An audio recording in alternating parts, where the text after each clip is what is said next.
ये कोई बंगाली हिंदू जुड़ना चाह रहे हैं, इनको मैं जोड़ता हूँ। हाँ जी, बंगाली हिंदू, बताएँ क्या कहना चाहते हैं? हाँ, सर ये क्वेश्चन है एक एक बेसिक लॉजिक का सर क्वेश्चन है। आपने कहा कि ब्राह्मणों ने ऐसा किया, उन्होंने इतना अत्याचार किया, ये किया, वो किया। सर ब्राह्मण तो सर सिर्फ ओनली 3% है सर इंडिया में, राइट? मतलब सर जो 97% पॉपुलेशन है, 3% पॉपुलेशन है, ये सर मालूम नहीं पड़ता कि सर ऐसा हो सकता है। आई मीन अब अभी आप कंपेयर करिए कि जैसे मान लीजिए सर उस समय जैसे आप कहते हो कि बौद्ध के समय जब इंडिया बुद्धिस्ट था आपके हिसाब से, तब इंडिया बहुत ज़्यादा एडवांस था, इंडिया के लोग बहुत इंटेलिजेंट। लेकिन सर ऐसा कैसा हो गया कि जब ब्राह्मण ही आए, जो ओनली एंड ओनली 3% पॉपुलेशन है, उन्होंने सब कुछ कैप्चर कर लिया, पावर में आ गए। फिर अभी सर आप देखो सारे ब्राह्मण मंदिरों में बैठते भी नहीं है, ये भी नहीं करते हैं। तो मैक्सिमम ब्राह्मण जो है वो तो वैसे ही मतलब मिडिल क्लास है। हाँ, मैं ये नहीं कह रहा हूँ कि कोई ब्राह्मण बहुत ऊपर नहीं गया है, जरूर वो लोग ऊपर गए हैं। अभी अभिजीत बैनर्जी कोलकाता के जो कि वेस्ट बंगाल से, उनको अभी नोबेल प्राइज मिला है 2000 आई थिंक 19 में इकोनॉमिक्स में। सिर्फ उनको छोड़ के या बाकी कुछ एक आधे चुने को छोड़ के हम लोग एजुकेशन के लाइन में थोड़ा बेहतर हो सकते हैं, लेकिन इकोनॉमिकली ब्राह्मण के इतना भी कोई वेल्थ नहीं है कि आप कह सको कि कभी हम लोग इंडिया में आके पूरा कैप्चर कर लिए। आपको नहीं लगता कि आपका ये आर्गुमेंट थोड़ा सा इसमें थोड़ा वीक हो जाता है? अच्छा, ओके। अच्छा, एक चीज़ बताइए मुझे कि अभी भारत में जितनी यूनिवर्सिटीज़ हैं, उसमें कितने प्रोफ़ेसर जो हैं वो ब्राह्मण हैं? सर वो एक सर जो यूनिवर्सिटी में जितने प्रोफेसर है, सर क्या वहाँ पे कोटा नहीं है? क्या वहाँ पे कोई रिजर्वेशन नहीं है? अभी सर कोई उसके अपने मेहनत से बावजूद भी कोई प्रोफेसर भी उसके उसके बावजूद भी वहाँ पे प्रोफ़ेसर जो हैं वो कितने हैं? यही तो मैं पूछ रहा हूँ। सर अभी अगर कोई मेहनत करके प्रोफेसर बन रहा है तो मतलब तो बाकी लोगों को मेहनत करने से अभी कौन आप रोक रहा है? अभी अभी आप यहाँ पे फिर फँस गए यहाँ पे। भाई यहाँ पे मेहनत की बात ही नहीं है, मेहनत क्या होता है? मैं कह रहा हूँ कि भूटान देश है। अब भूटान का कोई यूनिवर्सिटी होगा तो भूटान के लोग ही तो बनेंगे ना, भूटान के ही लोग बनेंगे। आप जाएँगे अगर वहाँ पे अमेरिका में जाएँगे, तो अमेरिका में अगर कोई यूनिवर्सिटी होगी, तो आप यहाँ से कितने भी इंडियन चले जाएँ, लेकिन वो एक लिमिटेड ही चीज़ तो आपको देगा ना कि आप मैं 2, 4, 5% ही मैं भारतीयों को दे सकता हूँ भई, बाकी तो यहीं के लोग होंगे। आज भी भारत में जो स्टेट यूनिवर्सिटी हैं या स्टेट लेवल के जो या नेशनल लेवल के ही जो एनआईटीज़ वगैरह हैं या फिर मेडिकल जो कॉलेजेस हैं, वो भी अपने स्टेट के लिए 50% रिज़र्व रखते हैं। कितना भी कोई मेरिटधारी हो, लेकिन 50% उनके ही स्टेट से आएगा। तो उसी तरह से जब आप ये मेरिट-फेरिट नहीं होता है कि हमको एग्ज़ाम में लिख के आया है, तो हम इसीलिए उसको दे देंगे, ये कुछ नहीं होता है। यहाँ हक और अधिकार की बात होती है। आपके घर में 4 मतलब भाई हैं, सुन लीजिए, आपके घर में 4 भाई हैं। आपके घर में आप ही सबसे ज़्यादा पढ़े-लिखे हैं, बाकी 3 भाई कम पढ़ा-लिखा, तो इसका मतलब थोड़े हुआ कि घर का बँटवारा हुआ, संसाधन का बँटवारा हुआ, तो आप कहेंगे कि हम सबसे ज़्यादा पढ़े-लिखे हैं, तो इसीलिए घर का सारा सामान हम ही लेंगे। ये कुछ नहीं होता है। बँटवारा संसाधनों का इक्वल होता है और गवर्नमेंट जो है, वो भारत के संसाधन है, वो रूलिंग क्लास है। मंत्री में क्या है कि अनपढ़ लोग भी मंत्री बन सकते हैं, क्यों ऐसा नियम बनाया गया? क्योंकि वहाँ पे ये चीज़ माना गया है कि यहाँ का कोई भी व्यक्ति जो प्रतिनिधित्व कर सकता है भाई उसका हक है कि वो अपने को रिप्रेजेंट करे। लोगों के ऊपर है कि लोग उसको मौका दे रहे हैं कि नहीं दे रहे हैं। तो यहाँ संसाधनों की बात हो रही है। अच्छा, संसाधन हर व्यक्ति के तो ऊपर डिपेंड करता है। इसमें उसके कुछ लेना-देना नहीं है कि आप जो है सोच रहे हैं कि हमने सिलेबस बना दिया, इस सिलेबस में हम रट्टा मार लिए, जाके वहाँ लिख के चले आए, इसीलिए सारा चीज़ हमारा कब्ज़ा। ये कुछ नहीं होता है। वहाँ का लोग अच्छा, होंगे, तो तो उनको देना ही पड़ेगा आपको, समझ रहे हैं ना? अब वहाँ के नाइजीरिया में सुनिए, जो सुनिए। पाकिस्तान आपने सुन जो लीजिए, एग्ज़ाम्पल दिया पाकिस्ता एग्ज़ाम्पल दिया तो और सुन लीजिए ना और एग्ज़ाम्पल देख लीजिए। श्रीलंका हो गया, बांग्लादेश हो गया, पाकिस्तान हो गया या कोई और देश हो गया, वहाँ के जो आईएएस ऑफ़िसर होंगे, वो अपने देश में जो टॉप कर रहे होंगे, उसमें से चूज़ किए जाएँगे। तो उसी तरह से भारत में जितने भी जो लोग हैं, उसी तरह से श्रीलंका में भी जो जितने लोग हैं, सब अपने-अपने देश में जिस तरह से चूज़ किए जा रहे हैं, तो भारत में भी अगर इतने तरह की जातियाँ बनी हुई हैं, अपने ही देश में इतना बड़ा-सा देश है, छोटा तो देश है नहीं, बड़ा देश है, तो हर क्षेत्र से चूज़ किए जाएँगे। अगर जाति व्यवस्था है, तो हर जाति से भी चूज़ किए जाएँगे, तब जाके कॉम्बिनेशन खड़ा होगा। ये नहीं है कि एक पार्टिकुलर जाति है, अब वही जाति जो है हर चीज पर कब्जा करके, ये तो अंग्रेजों का राज हो गया। ये आए थे 6000 आके पूरे भारत को कब्जा कर लिए। आप बोल रहे थे ना ये कि कैसे इतने कम यही लोग तो जो हैं। बात है। अब सुनिए सुनिए, यही मैं जवाब दे दूं आपका। आपने जो प्रश्न पूछा उसका जवाब पहले ले लीजिए। आपने कहा कि इतने कम ब्राह्मण जो हैं कैसे कब्जा कर लिए, तो आपको सही नहीं बैठ रहा था। आप सुनिए ध्यान से इस चीज का जवाब। मैंने एक क्वेश्चन पूछा कि जितने यूनिवर्सिटी हैं कितने प्रोफेसर हैं, तो आप वहां पे फंस गए थे। भाई मैं आप 98% जवाब देने प्रोफेसर जो दीजिए। है। नहीं, आपने क्वेश्चन पूछा, अभी मेरा जवाब ही नहीं कंप्लीट हुआ तो आप कहां से बोल लेंगे? पहले मेरा जवाब कंप्लीट होने दीजिए। तो 98% कब्जा ब्राह्मण का है। अब फिर भी कोई भी यूनिवर्सिटी टॉप 200 में नहीं गई। इससे पता चलता है कि ब्राह्मणिकल सिस्टम जो है, जो उसने अपने धर्म ग्रंथों में लिख रखा है कि वो कोई काम धाम नहीं करेगा और दूसरों के पेट पर लात मारेगा और कब्जा करके हर चीज को और भ्रष्टाचार में लिप्त करके डिग्रेड करता है, कोई भी अच्छा क्वालिटी नहीं देता है। ये तो इससे सत्यापित हो गई। दूसरी बात कि जब वो पूरे कब्जा कर लेगा तो उसके अधिकार चलेंगे। ये तो सिर्फ एजुकेशन का हवाला। उसी तरह से आप ब्यूरोक्रेसी देख लीजिए। जितने भी आप पोस्ट देखेंगे सरकार के, जितने भी गवर्नमेंटल नौकरियां हैं, उन सब में आप देखेंगे कि शो कॉल ब्राह्मण और ब्राह्मणवादियों का कब्जा है।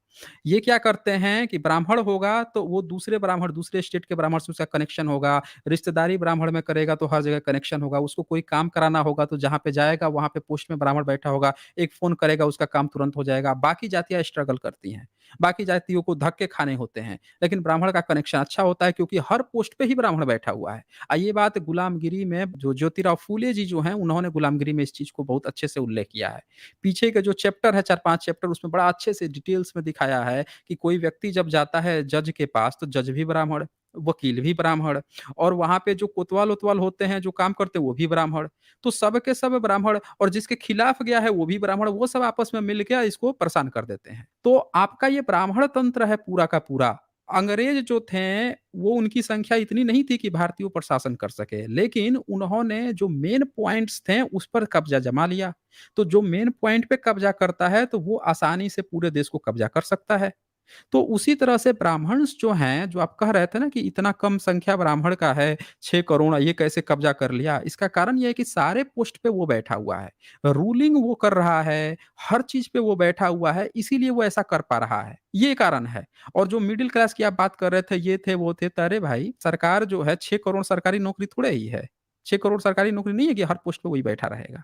तो ये बात है। जितनी भी पोस्ट है उसमें मैक्सिमम पोस्ट को, वो तो कहिए कि रिजर्वेशन आ गया, जबरदस्ती जो है। ओबीसी का जब रिजर्वेशन आया तो अलग से वैकेंसी बनाई गई, उसमें से नहीं काटी गई। ब्राह्मण का जो न्यायालय है उसने क्या कहा कि पहले से जो रिजर्वेशन हमारे ब्राह्मण लोग ले रहे हैं, हम उसमें कोई भी एक फूटी कौड़ी इसमें से ओबीसी को नहीं देंगे। ये गवर्नमेंट आपने दिया है तो आप अलग से और वैकेंसी जनरेट कीजिए, अलग से और सीट बढ़ा दीजिए ताकि ओबीसी के लोगों को वहां पे हम भेज सकें। तो ये हुआ था। ओबीसी की नौकरी ब्राह्मण ने एक रत्ती भर भी अपने में से नहीं दी, अलग से सारी वैकेंसी बनाई गई थी। ये हाल है आपका। और आप लोग यहाँ पे आके बताते हो कि इतना कम ब्राह्मण, अरे भाई सारे पोस्ट छोड़ दीजिए ना। उसी तरह से ब्राह्मण भी अपना 3-3.5% ले ले, मुद्दा सॉल्व हो जाएगा। और फिर हम देखेंगे कि कैसे जो है आपका हो रहा है कि नहीं हो रहा है, कब्जा किया है कि नहीं किया है, उस पर चर्चा कर लेंगे। अब बोलिए। हाँ, तो ये जो आपका जो आर्गुमेंट है, आपका ये आर्गुमेंट है कि मैं एक एक करके आर्गुमेंट में जाऊंगा, ठीक है। आपने कहा कि 98% यूनिवर्सिटीज में ब्राह्मणों का कब्जा है, इसीलिए सब खराब हो गया, कोई भी नंबर 1 नहीं है, कोई भी टॉप 200 में नहीं आता है। अच्छा, जो बाकी जो 2% है वो जरूर आते होंगे ना, 1 to 200 वर्ल्ड में आते ही होंगे, क्योंकि वो तो भाई ब्राह्मण के अंदर नहीं आता है, आते ही होंगे, वो वर्ल्ड का बेस्ट यूनिवर्सिटी ही होंगे, राइट।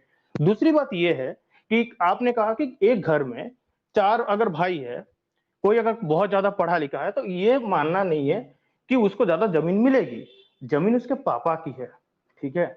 लेकिन अगर मैं यही एग्जांपल एक स्कूल में मैं अगर मतलब कि बोलता हूं कि कोई बच्चा बहुत मेहनत करके बहुत पढ़ के आता है तो उसको ज्यादा मार्क मिलने चाहिए कि उसको उतना ही मार्क मिलना चाहिए जितना हर किसी को मतलब कि मिलना चाहिए जो कम पढ़ा है, जो नहीं पढ़ा है।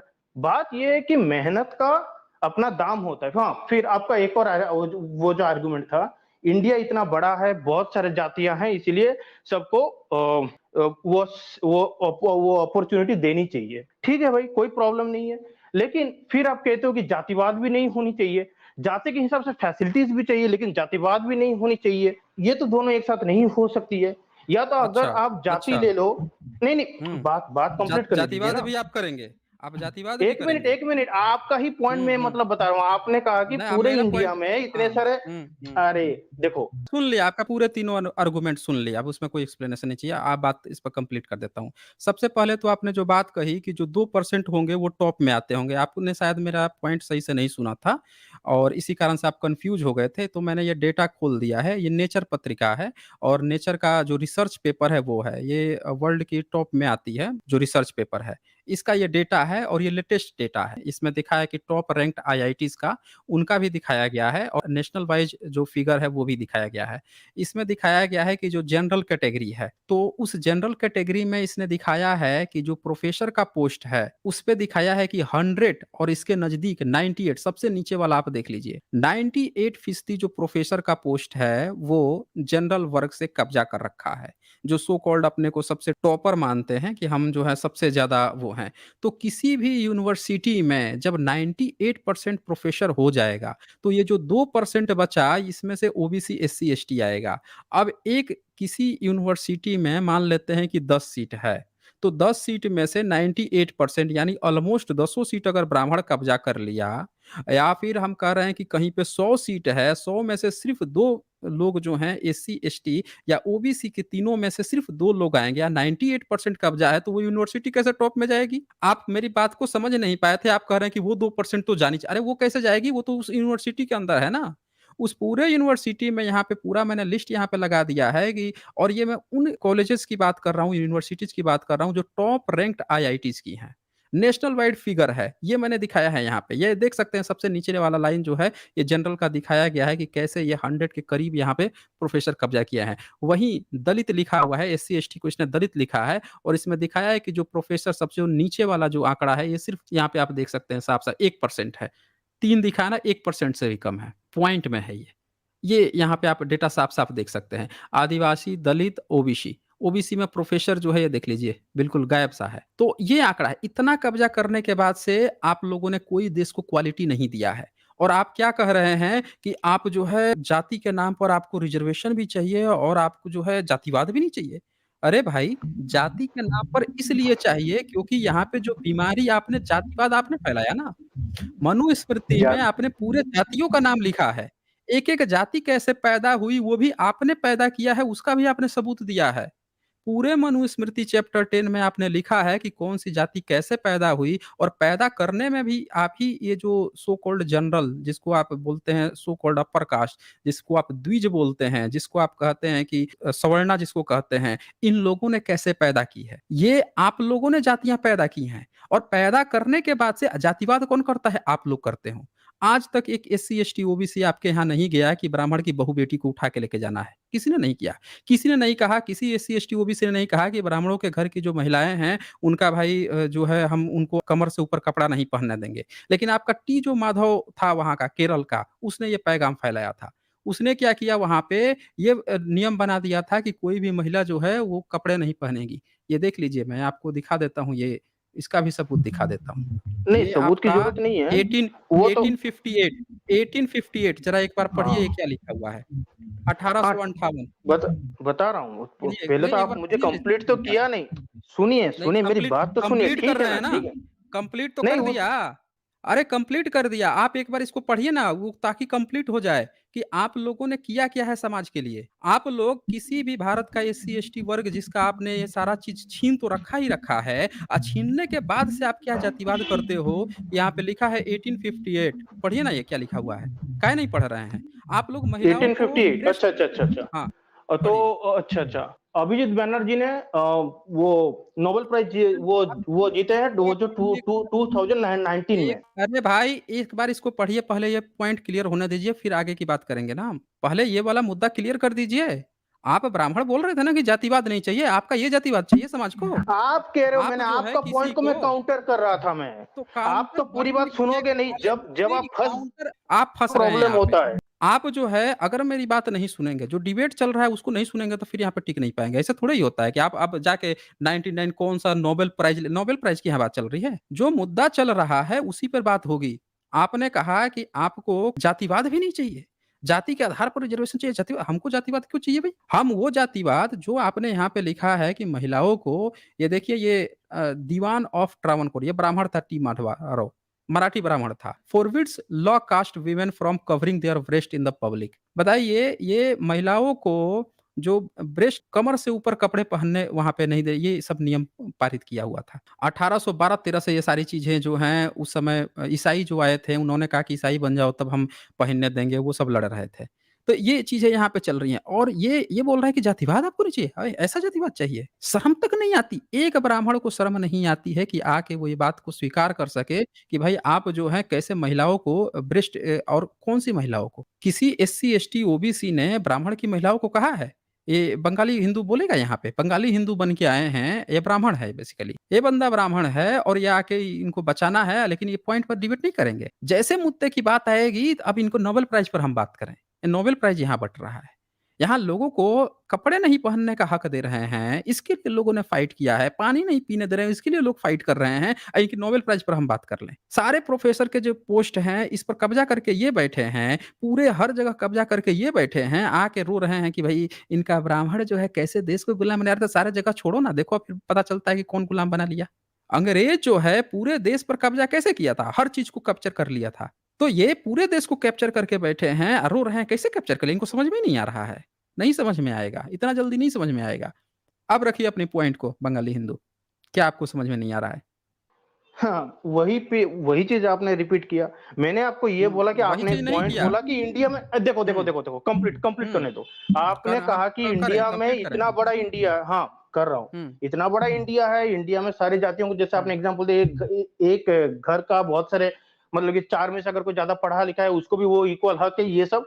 तो इंडिया में हुँ। इतने सारे जातियाँ हैं, तो हर जाति को उसके हिसाब से परसेंटेज में वो मिलना चाहिए। मेरिट तो किसी गई भाड़ में, मेहनत गया भाड़ में। अच्छा, तीसरी कौन-सी बात मेरठ? कैसी मेरठ? कैसी कौन-सा गया? मेहनत? मेहनत मेहनत अरे मेहनत मेरिट क्या? अभी अरे ओह! अच्छा, कौन-सी अच्छा। मेहनत? आपके यहाँ आप कोई लोगों को मेहनत ही नहीं है। बता रहा हूँ। आपके यहाँ कोई मेहनत नहीं है, बता रहा हूँ से नहीं चलेगा, शांत होके सुनना पड़ेगा। आपने कह दिया ना मेहनत भाड़ में गई, आपकी कोई मेहनत नहीं है, आपकी मेहनत अभी दिखा दूँगा मैं। आपकी मेहनत आपने मनुस्मृति में लिख रखी है। आप इनकी भाग गए क्या ये? देखिए ये भाग खड़ा हुआ है। इनकी मेहनत दिखाता हूँ, इनकी ये मेहनत बता रहे हैं, ये मेहनत करते हैं। सबसे कामचोर जो जीव है, ये है ये। बता रहे हैं मेहनत करते हैं। ब्राह्मण जो है उसकी कोई मेहनत नहीं है। ये बंदा क्या किया है इसने, इसकी मेहनत क्या है ये 94 श्लोक देखें। 94 से भी पहले दिखाता हूँ चैप्टर 10 इनकी मेहनत करते हैं। एक रत्ती भर मेहनत नहीं करता। उसका काम क्या है उसका काम है सिर्फ़ और सिर्फ़ अध्ययन अध्यापन वो भी किसका? तो वेद का। ये देख लीजिए 76 नंबर श्लोक। अध्ययन अध्यापन किसका? तो वेद का। 6 कार्यों में 3 काम याजन यज्ञ कराना, ये याजन वाला जो यजन याजन यज्ञ कराना, अध्यापन और विशुद्ध दान लेना ब्राह्मणों की जीविका है। ये ब्राह्मणों की जीविका है।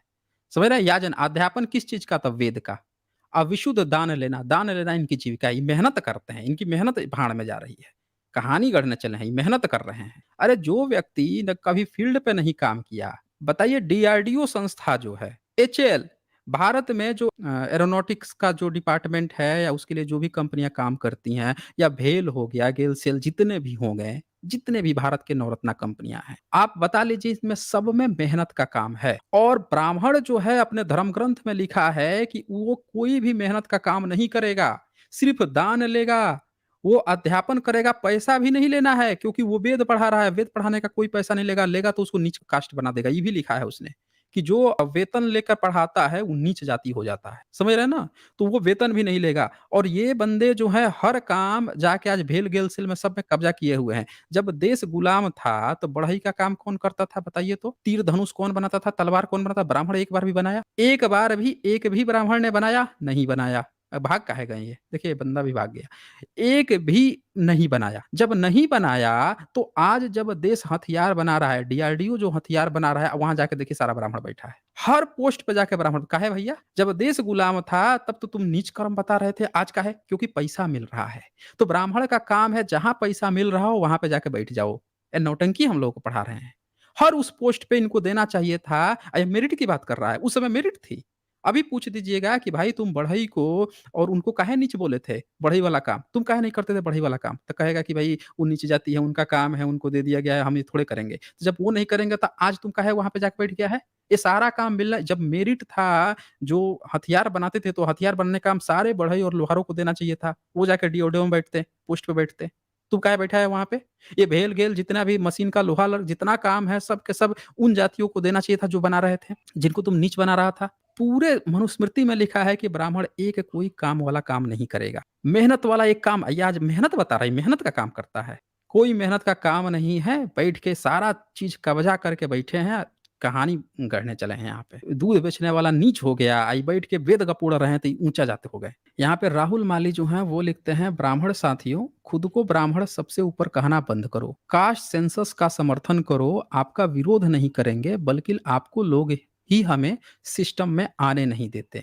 बिल्कुल सही कहा है आपने राहुल माली, लेकिन इस धूर्त को देखिए, ये व्यक्ति जो भी आया था क्या कह रहा है, आपको कास्ट बेस्ड रिजर्वेशन चाहिए और जातिवाद भी नहीं चाहिए। ये जातिवाद करेगा हम लोगों के साथ, ये हम लोगों के साथ जातिवाद करेगा। तैयब नारायण यहाँ लिखते हैं, कितने मुसलमान, मुगल और अंग्रेज भारत में आए जो करीब 1000 साल तक राज कर पाए। हाँ, वही बात है ना कि कितने मुसलमान, एक उनकी भी तो संख्या इनसे भी कम थी, ब्राह्मणों से भी कम थी, फिर भी वो शासन किए। ब्राह्मण इतनी बड़ी संख्या है, ये आके यहाँ गाना गा रहे हैं। धूर्तता की भी एक लिमिट होती है। इनकी मेहनत कर रहे हैं, इनकी योग्यता बढ़ गई है। किताब में लिखे हैं कोई मेहनत ही नहीं करना है, आज हमको समझा रहे हैं मेहनत ही करते हैं। प्रकाश सदांशिव जो हैं वो कहते हैं, जय भीम। एसजे सर, इनको पूछें कि मेरिट होने के बाद और हर जगह कब्जा होने के बाद कौन से तीर मार लिए हैं? आज भी देश के हालत क्या हैं? अभी तक वही कास्टिज़्म, वही पॉवर्टी, वही इनइक्वल।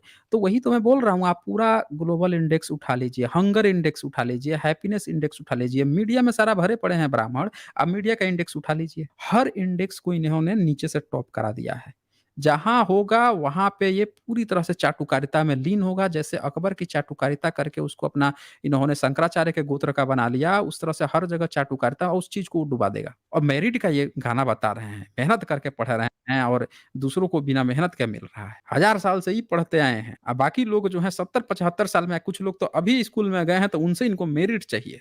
हज़ार साल तक ये पहले ज़ीरो पे जाएँ, हज़ार साल तक सब लोगों को फुल फ्लेज सारे एससी, एसटी, ओबीसी को पढ़ने दिया जाए और हज़ार साल तक सारे ब्राह्मणों को बिल्कुल उनको जैसे इन्होंने शूद्रों को किया था, उसके हज़ार साल बाद जाके आप पूछे ना, जब हज़ार साल बीत जाएगा, तब जाके टक्कर लें, मुकाबला बराबरी में होता है। तब आके 1000 साल बाद पूछे कि अब बताओ कि अब हमारे बराबर पहुँचे हो कि नहीं पहुँचे हो? तब बताएँगे ना पहुँचे हैं कि नहीं पहुँचे हैं। 70 साल में इनकी हवा खराब हो गई है। और डॉक्टर स्ट्राइकर यहाँ लिखते हैं, बंगाली बाबू, हिंदू महोदय जी, एनालॉजी आपके रॉन्ग एंड फाल्सियस हैं बिटवीन रिसोर्स के इक्वल डिस्ट्रीब्यूशन एंड किसी बच्चे का टॉप करना। बिल्कुल सही कहा है आपने। उनकी दिक्कत क्या थी कि वो सुन नहीं रहे थे। अपनी बातों को ज़बरदस्ती थोप रहे थे, ऐसे डिबेट नहीं होता है। जब मैं अपनी बात रख रहा हूँ, हमारी बात पूरी सुन लोगे तो हम भी आपकी बात पूरी सुन लेंगे, नहीं सुनोगे तो टिक नहीं पाएँगे ना ये। और लॉजिकल फाल्सी तो यूज़ ही कर रहा था। ट्रूथ सीकर यहाँ लिखते हैं, ostrich is a unique bird who put his head in sand to avoid and run away from situation but this time can feel the BP increase to laughing out loud. बहुत खूबसूरत आपने, बहुत खूबसूरत। ये बिल्कुल सही उस कॉलर पे बैठती है जो सोचता है कि हम सारा प्रॉब्लम जो है एससी, एसटी, ओबीसी पर ही थोप दें। समझ रहे हैं ना? ये वैसी हालत है, एक लड़की जा रही है, कुछ लड़के छेड़ रहे हैं और आप जो है लड़की घर पे आई, कंप्लेन की घर से कि मैं रास्ते से जाती हूँ तो लड़के छेड़ रहे हैं। आपने लड़की को ही ब्लेम पूरा कर दिया कि तुम्हारे में ही गलती है, तुम कपड़े कम पहनती हो, तुम ये करती हो, तुम करती हो, तुम्हें ये तुमको पढ़ने की क्या ज़रूरत है, तुम घर में रहो, तुम घर का काम करो, 50 तरह की चीज़ें आपने उसी पर उठा के थोप दी। ये सारे ब्राह्मण जो है यही कर रहे हैं। बिल्कुल सही दिया है आपने ऑस्ट्रिच का कि बालू के भीतर सर घुसा लो और सोचो कि पूरी दुनिया जो है मैं भाग लिया यहाँ से। बिल्कुल सही एग्ज़ाम्पल दिया आपने तुलसीकर जी। डॉक्टर स्ट्राइकर जो हैं ये लिख रहे हैं, खिसियाई बिल्ली खंबा नोचे। बिल्कुल सही कहा है आपने, यही हाल है इनका। और रेयांश जो हैं वो लिखते हैं, SJ sir, privatisation is good for economy but in US every medium and large size private companies have to offer some percentage to the minorities. If SC/ST gets 15 to 30% quota in private sector, this will be a game changer. बिल्कुल सही कहा है आपने, private sector में reservation होना चाहिए था, private sector में अभी इन लोगों का कब्जा है। अगर देश को आपको बढ़ाना है और ब्राह्मण जो है, जो मानसिकता पहले ब्राह्मणों की थी, जिस आधार पर ये चीज़ चला आया है, वही मानसिकता आज के इन सारे ब्राह्मणों की है। अगर कुछ ब्राह्मण को ये ऐसा लगता है कि हाँ, चीज़ें गेम चेंज होनी चाहिए, भारत की चीज़ें चेंज होनी चाहिए, तो ब्राह्मणों को सबसे पहले इस बात का समर्थन करना चाहिए कि एससी, एसटी, ओबीसी को हर पोस्ट में, हर फील्ड में टॉप पोज़ीशन पर पहुँचावे। ये गवर्नमेंट की ज़िम्मेवारी है, हर उस व्यक्ति की ज़िम्मेवारी। भाई ये बताइए कि घर में बाप होता है, तो बाप बच्चों को पढ़ाता है या बच्चा बाप को पढ़ाता है? एक बाप जो है उसके ऊपर ज़िम्मेवारी है ना कि उससे जो नीचे हैं, जो नौसिखुए हैं, जो बच्चे हैं वो कुछ नहीं जानते उनको सिखाए, उनको ट्रेंड करे। बड़ा भाई जो है उसकी ज़िम्मेवारी होती है कि छोटा भाई नासमझ है उसको समझाए, उसको ट्रेंड करे, उसकी ज़िम्मेवारी है। तो यहाँ पे अगर ब्राह्मण को लगता है कि उसने सदियों से विद्वान होने का राग अलापा, सभी वर्णों का स्वामी, भूदेव का स्वामी होने का राग अलापा, हर चीज़ का लाभ लिया, तो ये उसकी ज़िम्मेवारी भी है कि रिसोर्सेज़ का डिस्ट्रीब्यूशन करे, पूरे एससी, एसटी, ओबीसी में। जब हर पोस्ट पे बैठा है, ईमानदारी से सारे चीज़ों का डिस्ट्रीब्यूशन करे, ना कि ब्राह्मण-ब्राह्मण खेले। जैसे यहाँ कॉलर आके सिर्फ ब्राह्मण-ब्राह्मण खेल रहे हैं। हम ब्राह्मण, ऐसे नहीं चलेगा।